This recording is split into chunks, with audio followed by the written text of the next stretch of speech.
Je sais que certains spectateurs, en fait, l'aiment. C'est pas qu'ils ne l'aiment pas dès le début, mais ils le trouvent un petit peu agaçant. Mais je pense qu'il est un peu agaçant, mais il agace. Mais on voit qu'il est pas méchant avec son frère.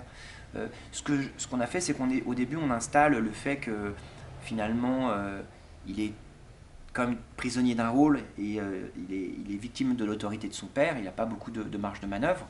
Donc ça en fait pour moi une figure tragique en fait. C'est-à-dire que il fallait que Léo soit solaire. C'était vraiment le truc solaire, lumineux.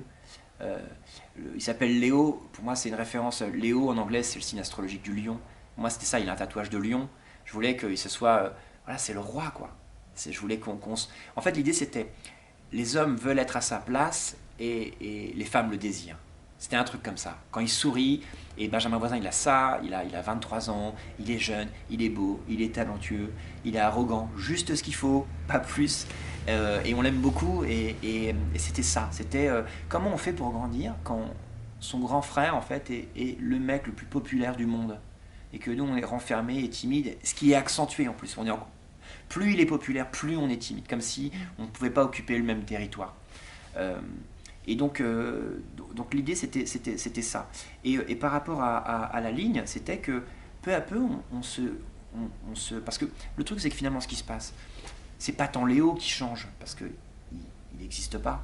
C'est le personnage qui passe par plusieurs choses, c'est-à-dire que le personnage passe par des dilemmes. À quel point on veut être accepté par un groupe? Qu'est-ce qu'on est prêt à faire pour être accepté?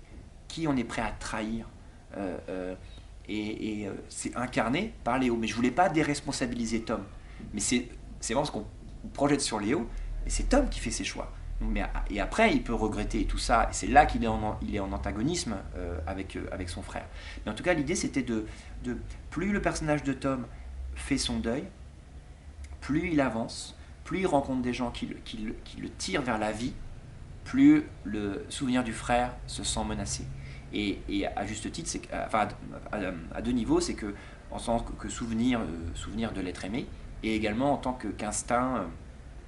instinct viril qui commence à se sentir en danger. Parce que pour moi, l'idée du film, c'est montrer comment incarner sous la forme d'un personnage une forme de masculinité qui est archaïque, hein, et montrer comment aujourd'hui elle est menacée, à juste titre, et tant mieux, et montrer comment elle va tenter de se rebeller pour ne pas disparaître, pour ne plus que si les hommes commencent à mettre de côté tout ce qui est lié à la violence, à la frustration, à la colère, et on commence à les sortir de nous et à les mettre au loin, ça va pas se faire sans heurts en fait.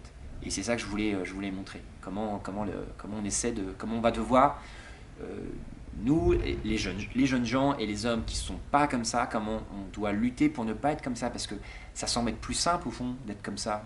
C'est comme ça depuis des siècles et des siècles. Ou en tout cas, c'est ce qu'on essaie de nous faire croire. Donc c'était l'idée. Donc c'est ça qu'on ressent, je pense, c'est comme une mauvaise pensée, on essaie de le mettre au loin.